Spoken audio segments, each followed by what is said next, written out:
Rebekah, welcome to the show. Thank you. Thank you for having me. I'm excited to have this conversation. I got to meet you and I just loved your energy, what you're up to, your vision. And I was like, yes, this is someone I want to have a conversation with in the Knoxville area, and just to learn more about you in your journey, and just pick your brain on what you know. So thanks for taking time to join. Yeah, thanks for. I'd love to share my story. So let's hear it. Tell me a little bit how you got into what you're doing today. Like, what's that journey?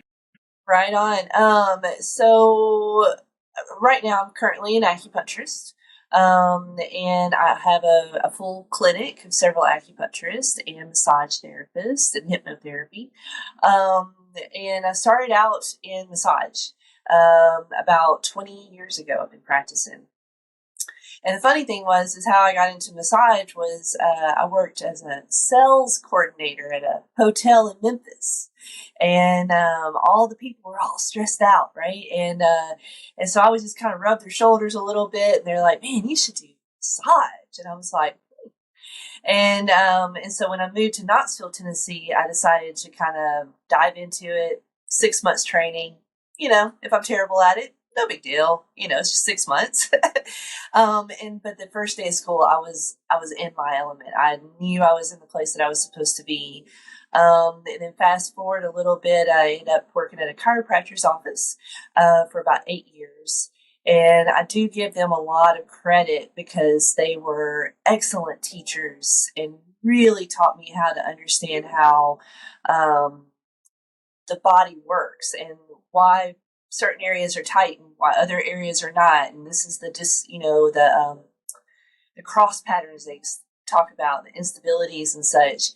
And then during my time in the chiropractic, myself up, right? And so my low back's jacked up, my wrist, because I'm overworking. And so I saw an acupuncturist, and he actually, funny thing, he was treating my right wrist that was all kind of messed up from doing just repetitive movement of massage. But my left shoulder was just really messed up. I did the chiropractic, I did the exercise, I was doing all of these things, and nothing seemed to really budge it. And then I had an acupuncture treatment. He was treating me for my wrist. It didn't actually help my wrist. Full disclosure there. But it dropped my shoulder. And it was like the next day I had no problem with my shoulders. And I've since then, which is pretty miraculous and very unusual in acupuncture to have it just that one time. But that's what inspired me. And then when I decided to go to acupuncture school, and so I've been practicing for about having your own practice is a whole nother ball of interestings. So I'm trying to learn is how to balance both the difference, of being a business owner and still being able to be a practitioner, which is really what I love. So there's a very short version of my long story. No, I love it. And I appreciate you sharing. And it's true. It's one of those things where here's what I want to do, right, as a practitioner, but then you also have to put on that hat as a business owner. And it's like, how do I, find that happy medium in between both of that and so forth. And I totally understand that 100%. Now, correct me if I'm wrong. You practice a specific type of acupuncture. I'd love to learn more about it because it's one of the things that I've been around acupuncture quite a while. I think I was sharing with you. I think it's like I was in the 20s, early 20s, about 20s. I started studying Eastern, healing arts and everything. And I started to see when I got to chiropractic school, I saw a big divide because as a chiropractor, you can take 100 hours and be considered a somewhat, I wouldn't even call it acupuncturist, but you can do acupuncture work.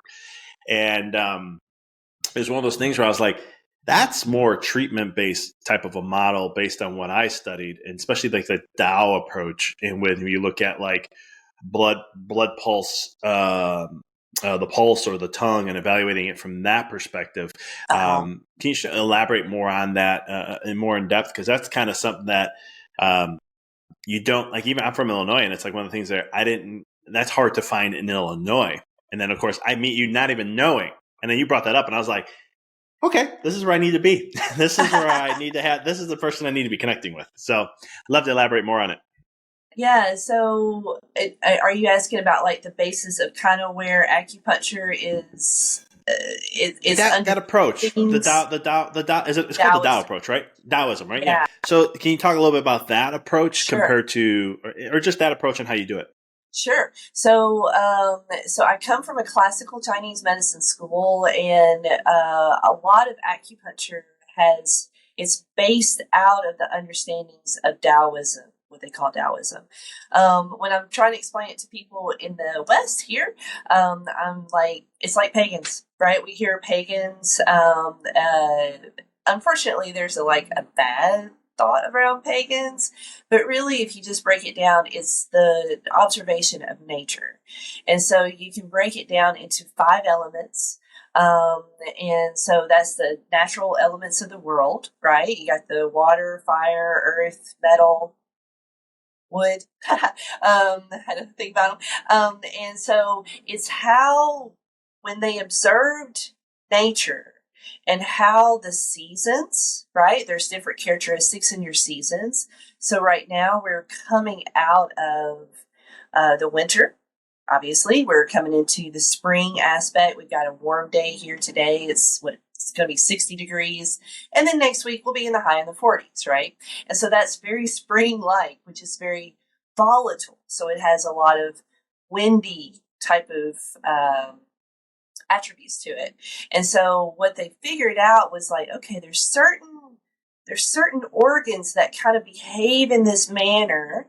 And so an example, I love this example because you can say, so you see a mountain, right? And it rained come out of the sky, and then the rain goes down the mountain, and then it makes a little stream at the bottom, right? And then it becomes a river, and then it becomes a bigger body of water, and then it goes into the ocean.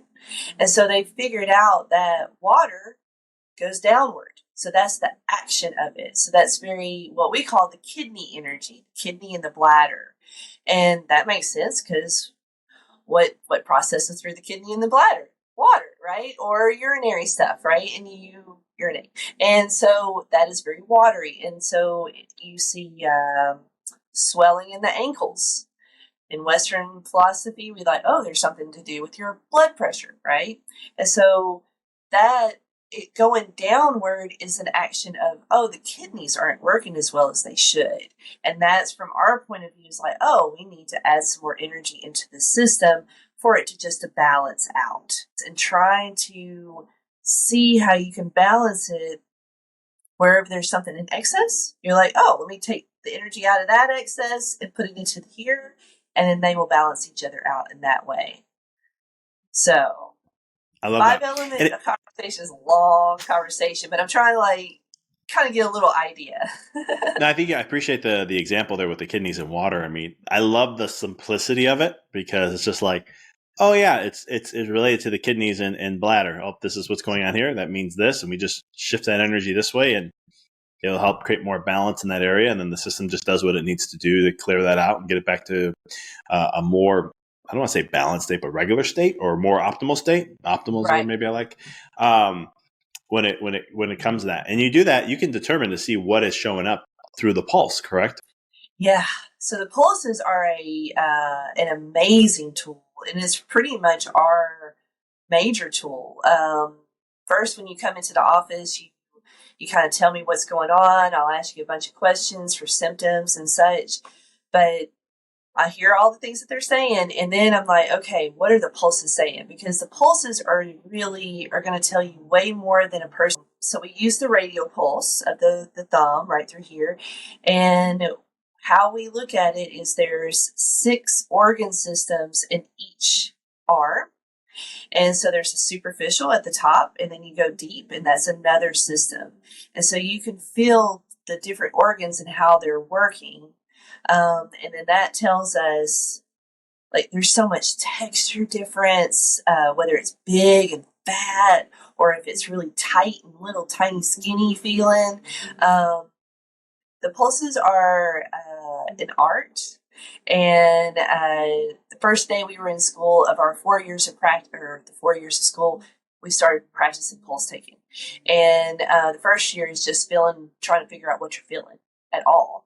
And so I do find it to be a special art. And I will be probably 50 years into practice and still discovering new things in the pulse. So it's a magical modality. One thing I didn't share with you, I had this Tao acupuncturist I knew in Illinois. She was like, she would do the pulse all the time. And she's like, you can do it. You have such sensitive fingers. I'm like, I'm sensitive to energy. I had energy background in energy healing and stuff. So I'm like, I can pick up on energy and I can pick up on, the sensitivity of the pulse. But I'm like, I have no idea what that means. And so she's like, feel my pulse. And then she goes, I'll have I'll feel my pulse. So she's feeling her pulse. She picks up on what she's feeling. She writes it down, and now so she's like, okay, now I can't see what she's writing, but she's like, now feel it, and I'm going to walk you through it if you can't. So tell me what it feels like. What is it? Strong? Is it soft? Go soft and see what you pick up. So I explained what I was feeling. She goes, good, you're picking up on it. I'm like, I don't know what that means. And she's just like, now go deeper. So I go deeper, and I'm like, okay, I could tell there's a little difference, but I'm like, this is going to take a lot of time, and I'm sensitive. And I was just like, at this point this time, I'm like 4 or 5 years of practicing and touching and palpating and all that. So I wouldn't say my hands are as sensitive as they are now. It's just like you said, 50 years down the road, I'm going to be suddenly going, still got room to grow. I still got to get better with my hands. I still got to get more sensitive. Yeah. But it's cool when, like, I remember I was feeling the liver because it was just coming so strong at a certain pulse. And I was just like, is this liver? And she goes, exactly. She goes, I'm like, after this is not the first time now. This is like 8, 10 down the road. Okay. And I was just like, no, not the first time. The first time was cool because I could pick up on the energy difference, but I wasn't using my feeling. I was feeling the energy of the person's body. And then I was just like, okay, I could feel this. And then she's like, oh yeah, you're on the pace. And I'm like, yeah, that's not what I'm picking up here though. She's like, I'm cheating. I'm cheating right now. But I thought it was fascinating too, because it was the approach I always like to take is a very holistic approach. Being a chiropractor, it's one of the things I do, but it was just very fascinating to see acupuncture in a different way, where it's like, let me just see what you got going on. Let me feel your pulse and let's see what your body's telling me. Yeah. And then it's like, okay, you're out here, here, here, here. Here's the work we need to do for today. And I'll just be like, okay. And then and all of a sudden they put the needles in, and next thing you know, I'm gone. And then it's an hour later and I'm coming back and I'm like, what happened? And she's like, good, your energy's reset. Your energy feels good. The pulse is really good now. You're good to go. And I'm just like, yeah, this is going to take a minute. Yeah. And it's really actually good to be like, once you get the needles out, just lay there for 5 minutes. It's like a little mini Shavasana yoga, you just get to receive all that you've done.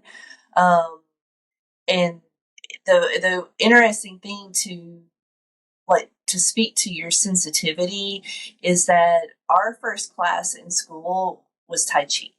And so they said the reason is they teach us Tai Chi practice to cultivate the sensitivity and to cultivate how to root down and to feel through your other senses and cultivate all of that so that you can become really sensitive, and then also to put needles in, because that is a whole nother sensation that is so subtle. You have to be so soft when you're going in, and you let the body take the needle in or even push it back out.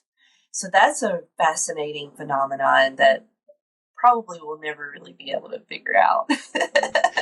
It's cool because one of the ones this lady's been she was training like 30 years in already at least. And so it's funny because she didn't use, everyone uses the little thing and you just tap it and it goes right in. She'd take her finger and then just lightly pulse. And then she'll be like, okay, that feels good. And then she'll twist it one way or the other, depending on what the energy needed off the pulse. And that was just, the approach just had me see acupuncture, because I've studied it. I mean, not studied acupuncture, but I studied like Eastern stuff and I've heard about it, but I was like, but then to find it was kind of one of those things. I'm like, no one does. When I tried acupuncture, it was very traditional treatment based. Like, oh, you have this going on, we're going to use these meridians to affect that, to help that. And I'm not saying that doesn't work, but, and it did, but it was one of those things I was like, where's that other approach that's like, you could tell it has some age to it. It has some, like there's a substance to that approach. And I got exposed to that early on in my mid-20s. And like I said, once I had that, I was just like, okay, I got to keep this as long as I possibly can. And when I moved around, and the person retired, all of a sudden I was like, where's another Tao acupuncturist? And like, there's not really that many that practice this type at this, like this anymore per se. And I was just like, great, I'll just eventually have to find one eventually. And here you are. Yeah. So, yeah, that's the fascinating thing as far as was how acupuncture really did shift. So when the People's Republic in 1940s, I believe, in China, they switched over to this, what they call TCM approach, which is they call it traditional acupuncture, but they were trying to go more with a prescription base, kind of like they were trying to do the Western model, but it doesn't equate. It just doesn't equate. And so I'm glad I was able to get classical Chinese medicine training, because that's definitely more authentic, deeper, you know. And I can relate to you 100% because that's how it is in chiropractic. We are being pushed since the mid 50s, probably 60s, 70s. It started. 70s is probably when it started. To get more treatment based, like, oh yeah, back pain. This is what you do here. If you get this, you go here for a chiropractor, for that or this. Yeah. And it's like, no, we don't do. We're not even in health. Like, if you really look at what chiropractic does, if you really get down to the base of it, it's like, no, it's not even health. It's just about helping the body adapt, helping it to evolve. Not that you become healthier. Do you thrive more often? Yeah, of course you do. But it's a whole different mechanism. So I can relate to 100%. One of the things that you do that I love to, pick your brain on too, because I know you have some stuff that you can help with, is mental health has been tanking, especially after the pandemic. It like turned it on, revved it. Things like PTSD and all these different stuff. It's the 5 auricular points or something like that, if I'm not mistaken. I do know, so I practice, I didn't tell you this when I met you, I practice, I'm certified in it. I don't utilize it. Eventually I need to, because it is a cool thing, something called auricular therapy. And it uses microcurrent with a little pen. And we can find what nerve endings in the ear that, similar to what you'll use for the acupuncture in the little, I think it's the beads you guys use, right? If I'm not mistaken. To find what is off and then resend that current through the nervous system to recorrect it, and then I can recheck later, and all of a sudden it'll be flowing well. So I know some ear points, in other words. Now I should have it more memorized. But so what's the whole 5 auricular point thing that can help individuals with like PTSD and other mental health stuff? Yeah. So here's so the ear is what we call the micro of the macro, right? It's a little tiny version of the whole entire body. And so you can use there's some acupuncturists that only do auricular acupuncture. And there's actually a huge study going on right now in France and Canada on how to use those pins, like what you're talking about, and be able to open up all of the meridians just by using ear areas. So it's very potent. So just to know that. And the 5-point auricular protocol came out in actually the 1970s. And it started in New York City in around Lincoln Memorial time, or the Lincoln Memorial Hospital, during the time of a bunch of heroin addiction. And people were trying to get off heroin. They're realizing this is just not good. Probably don't need to do this stuff, so let me get off of it. And there was a doctor there at the hospital that figured out these 5 particular points. And what's fascinating about these points is the first point that you hit is what we call Shen Min. So Shen, Shen, is the spirit. That's the translate, to open up the whole spirit. And so if you want to talk spirit emotions, we'll just translate into emotions. The heart is about love and expression outward. So it kind of encompasses all the emotions. And then he found these other points that associate with each of the yin organs. So the liver, the lungs, the kidneys, the spleen.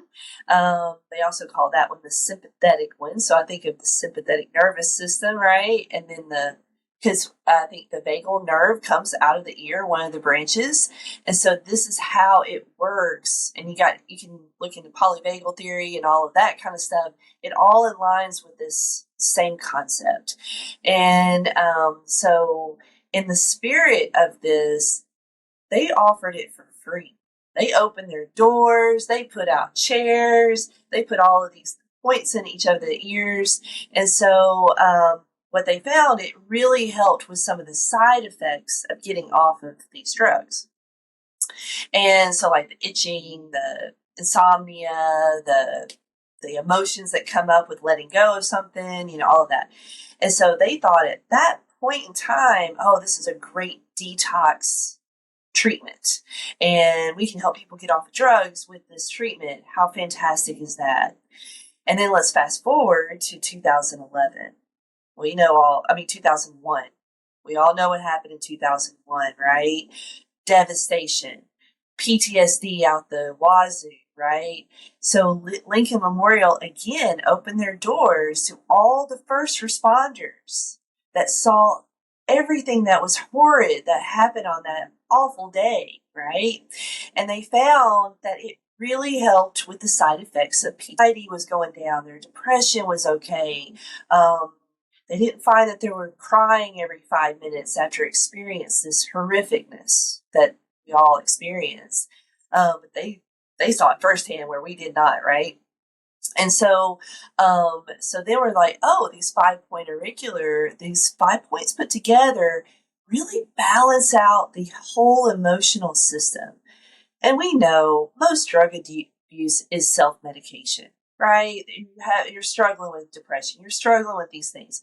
So really the first thing is the emotional aspect, and then the addiction came. And so we do it all. We all do this. We overeat or we watch too much TV. I mean, it doesn't have to be hard drugs that we're addicted to. And so the beautiful thing about this treatment, if you're feeling like you're so off and you just can't get a hold of your emotions, this treatment's phenomenal. So you come in, get this treatment, lay down for about 45 minutes, totally chill out, and come out of it feeling a lot more balanced and not so like all over the place. So now, do you do it with needles or you do it with the little beads? I do it with needles. Cool. Yeah.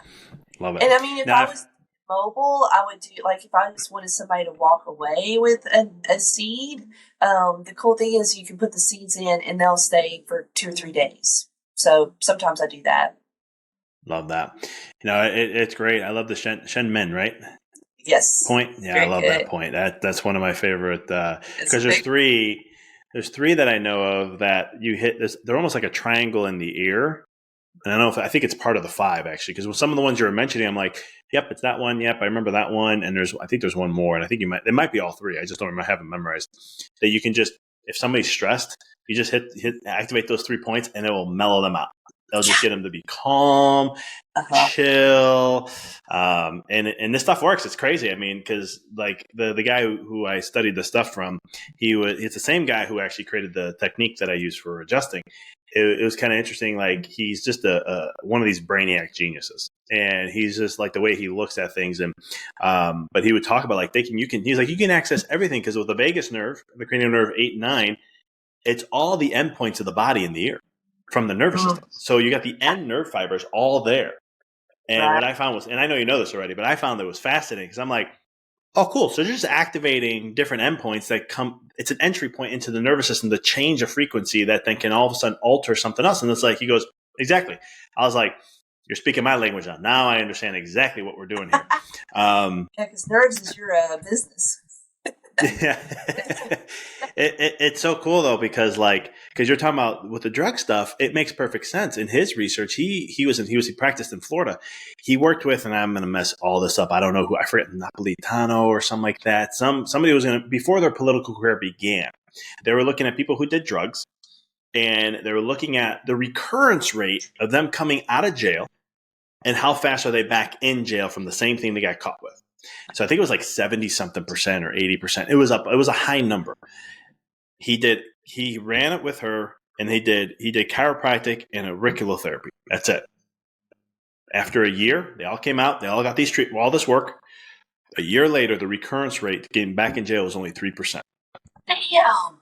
3%. It blew up the politician's career. I forget her name. You would know her if I knew the name. I'm messing up the name, but I didn't even care about all that. It was in Miami. So I was like, at the point, I was just like, are you kidding me? 3%? That's like, and he would always say, remember, because in chiropractic, we talk a lot about, we would empty out the asylums. That was our quote. We literally would empty out the asylums. And he's like, we said that all in our career and our history. Read the books. It's all there. but yet no one in chiropractic's emptying out the asylums.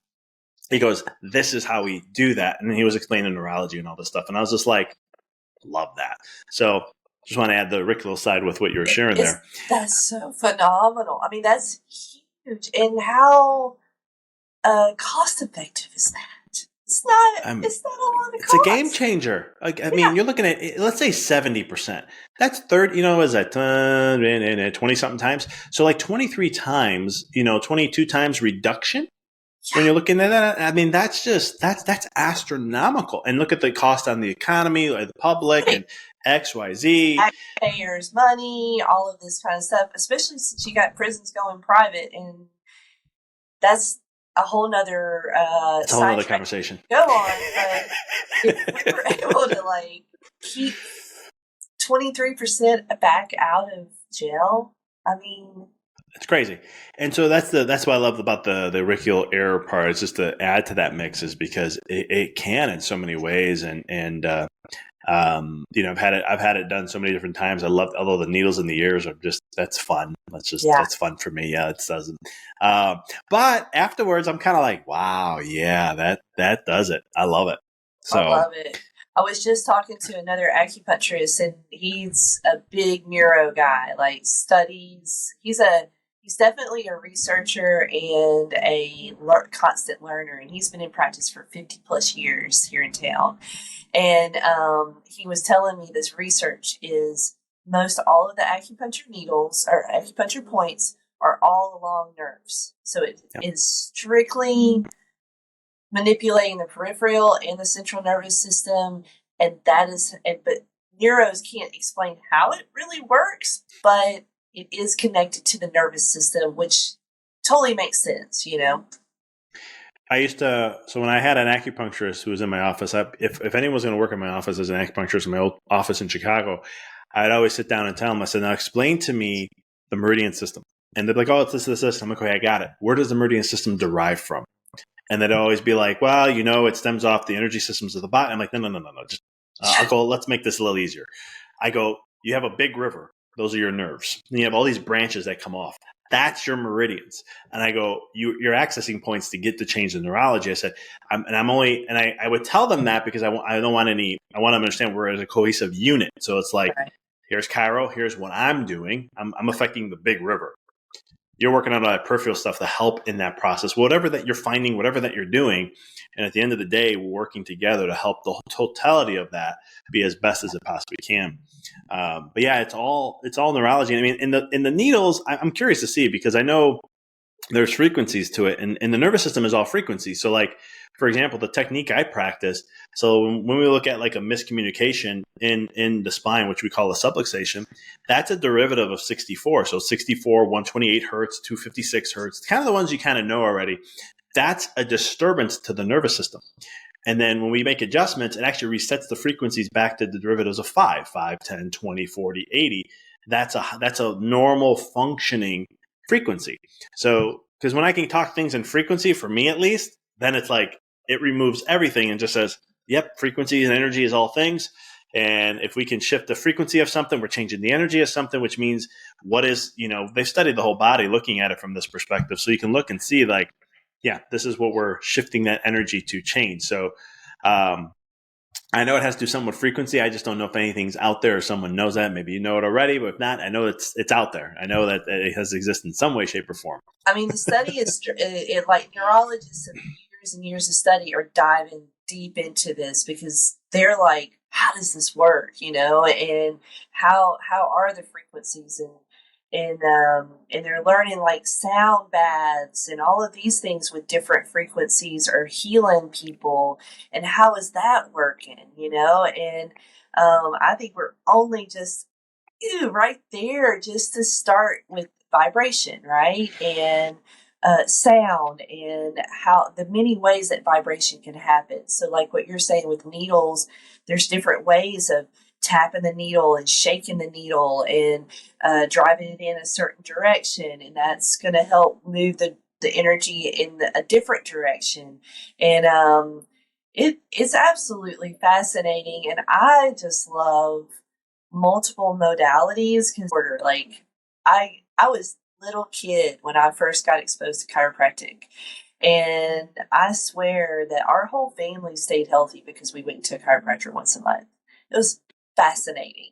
And so from a little bit, kid, I've been introduced to this more naturalistic type of way of approaching health. And I mean, we had 5 kids in our family. We were never sick.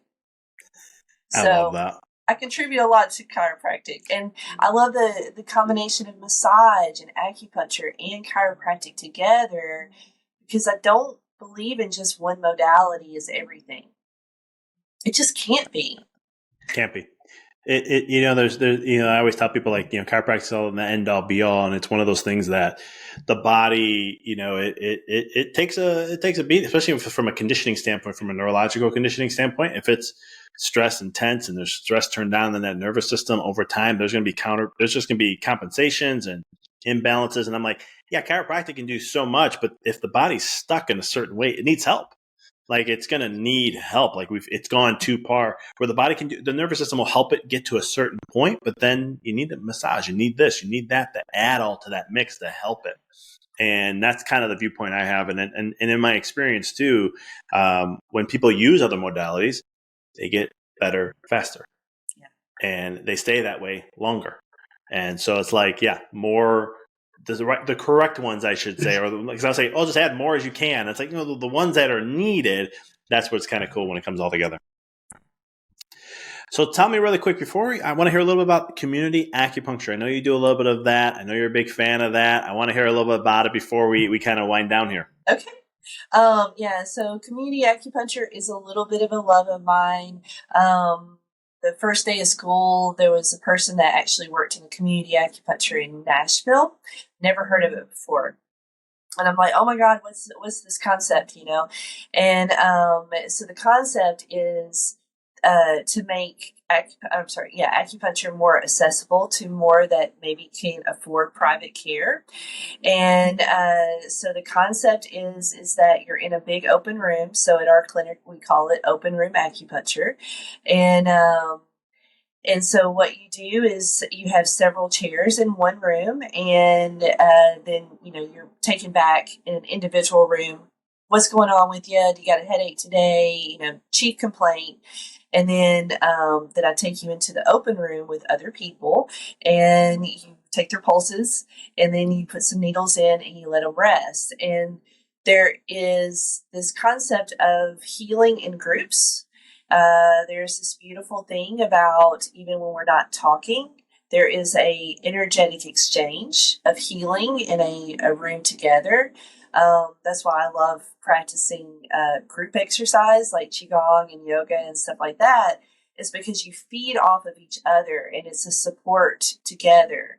But community acupuncture was formed so that it could be more accessible. So it's a sliding scale payment.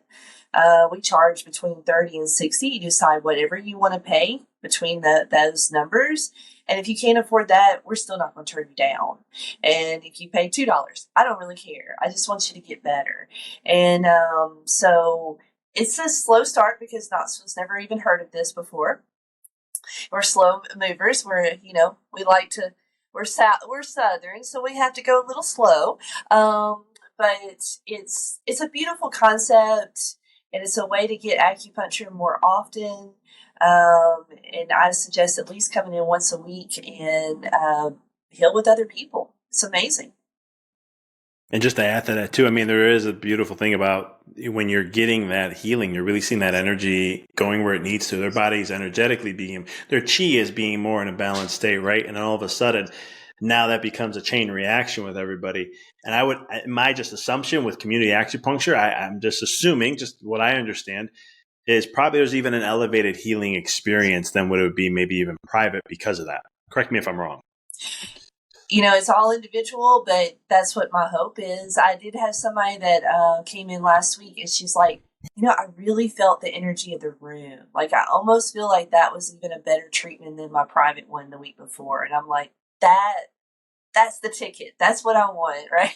And that's what I'm saying, because I've even done, like, with some of the energy healing techniques I've done, we'd be at the seminar, and they would always be like, what you're doing here, do not expect it when you go back home. And I'd be like, what do you Oh. mean? I did all this great stuff. And they're like, the energy is in a cohesive balance. So you're going to be more Ah. sensitive to what you're doing, your intentions. It's all magnified because you have so many other people with you all doing the same thing. Like when you go home, you may not be like one of them was like a 2-point touch therapy. We reset them. Uh-huh. We like create a. So for those who are like hearing this energy work, then they're going, this sounds like a little out there. I'll bring some quantum physics behind it. It's called collapsing the wave is what you're doing. And you're breaking down a pattern that's situal in there. So there's a way sometimes you put 2-point touch on them. And once you collapse the wave, sometimes people would like, they would fall down. Their energy, that's how powerful it would be to reset that energy. So I was like, I did that a couple times. I was like, this is cool. I can actually feel the shift. And then it happens. I was like, cool. Got home. I went to my dad. I'm like, Dad, come here. You need some work. I could see it. Now I know how to access it. I sit there and I'm just feeling the energy. Okay. I feel it collapse. I'm looking at him. He's standing. I'm going, he's not even moving. He didn't even flinch. I'm like, what is going on here? So, and he never did. And no falling back. Cause sometimes when you collapse a wave, sometimes you just have a sensation like a wind hits you and you fall back, like you'll take a step back. I didn't get anything, not even him. So maybe it's my mom. My mom's more sensitive. Nothing. I go, well, I know this is working because I'm feeling an energy shift, but I'm not seeing it like I did in the seminar. So I think that group cohesiveness, I think adds an element in some way. If there was a Yeah. way to measure that, that'd be cool. Just because that's how my scientist brain works. And I really think it's a retraining of community healing. Right? I mean, we've gone through a time of separation during 2020 and 21 and 22. And then now it's like we are creatures that need each other and we feed off of each other regardless of what we want or whatever our belief system or whatever. So I feel like right now, and especially coming in this year, people are just really wanting to reconnect, get out and watch, live shows and live music and just connect as a community again.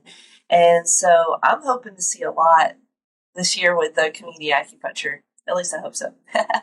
I love it. So real quick, Rebekah, how can people find you, connect with you, and all that you do? Oh, sure. Thank you. It's balanceduclinic.com. That's our website. And that would probably be the easiest way. We're on Facebook, Instagram, and you can just call our front desk. Do you want me to put the number? I'll have that all in the show notes for you. Cool.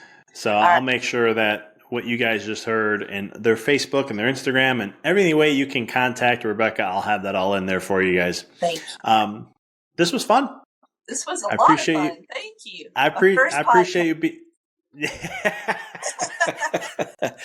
Now I appreciate you sharing your wealth of knowledge, and you could definitely tell you know what you're talking about. And I just appreciate the what you're doing here in Knoxville and helping individuals, getting that community acupuncture out there, getting that out there in the way to me, which I think is the original way acupuncture was done.